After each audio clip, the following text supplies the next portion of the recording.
Okay. Okay, one more time, really high. No, it's useless. I can't do it. As hard as I try, as high as I jump, I'm just not leaving the earth. No. Turns out that the escape velocity, the amount of speed that it would take for me to fly off the earth and into space, is a lot more than I can manage with a simple jump. The concept of an escape velocity is really useful to astrophysicists trying to think about how they can get a spacecraft off of a body and away from the gravity, like the Earth or the Moon or whatever the heck it may be, and off into flying away into space, basically escaping the bounds and the constrictions of gravity. And for Earth, you need to go pretty fast. I think it's around 100 kilometers a second to escape the Earth, and it depends on where you are relative to the surface. A lot less speed is necessary if you're way up high. The Moon is around 200 kilometers per second. The Sun, I think it's around 600 kilometers per second.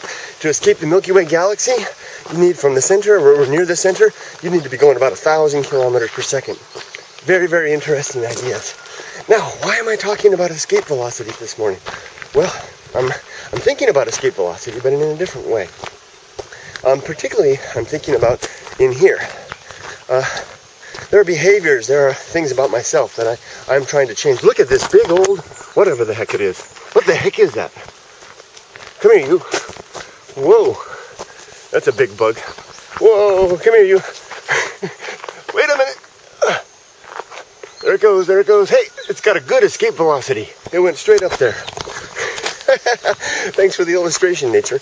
Well, anyway, if there is an escape velocity for physical bodies that wish to escape the gravitational tug of another physical body, could there be such a concept to apply to our minds? I love a mental tool, something that helps me to think about things and organize my plan of action.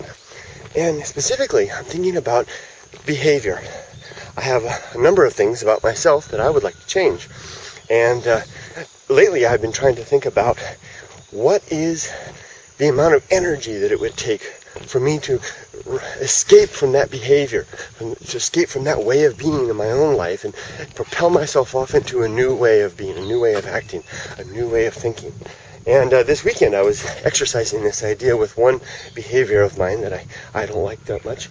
And when I encountered it, I said, instead of telling myself simply, okay, Kurt, stop doing that. It's time for you to do something better than that. Instead, what I told myself was, what is the escape velocity of this behavior? How strong is the pull of this habit and of this way of being? How deeply ingrained is this in my life? And how much energy am I going to have to expend to escape this behavior and move off into something else? And it turns out that escape velocity, mental escape velocity is rather similar to the physical world.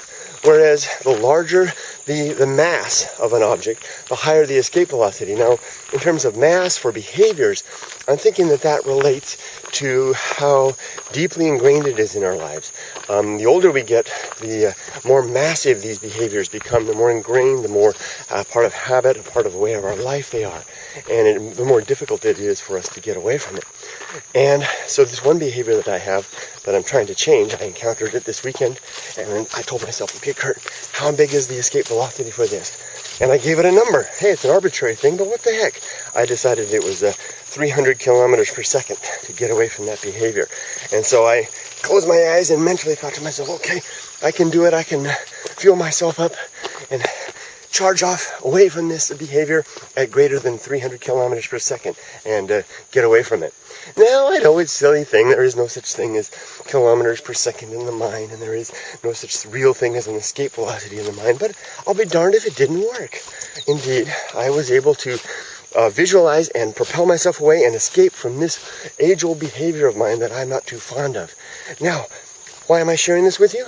Well, I like an intellectual tool, a mental device to help us along the way sometimes.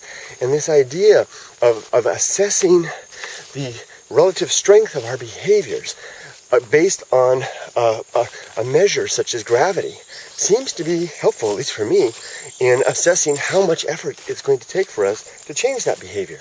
So, mental escape velocity, or escape velocity for behaviors. If you encounter a problem or a challenge in your life, hey, give it a try. You know, how much energy is it going to take? How much mental energy is it going to take to escape that gravity? And if you don't exert that effort, if you don't try hard enough, well, you're bound to fall back onto that surface and repeat that behavior, continue that behavior. Oh, and one more thing. Escape velocity diminishes with distance from the object in question. For example, to leave the surface of the earth and try to jump up there into heaven from here, I need, I can't remember quite, but like I said before, around 100 kilometers per second or so. But if I'm already in outer space, I need a lot less energy than that. So it may be a cumulative effect. As we begin to modify our behaviors over time, we may be able to enjoy a decreased amount of effort over time as we try to work ourselves away from that behavior. Common sense, everybody knows that. With practice makes perfect. But hey, just a new way of thinking about it, perhaps. At least it's new for me. So, well, for now, I need to find my escape velocity out of this forest and get to work. Okay, take care, everybody. See ya.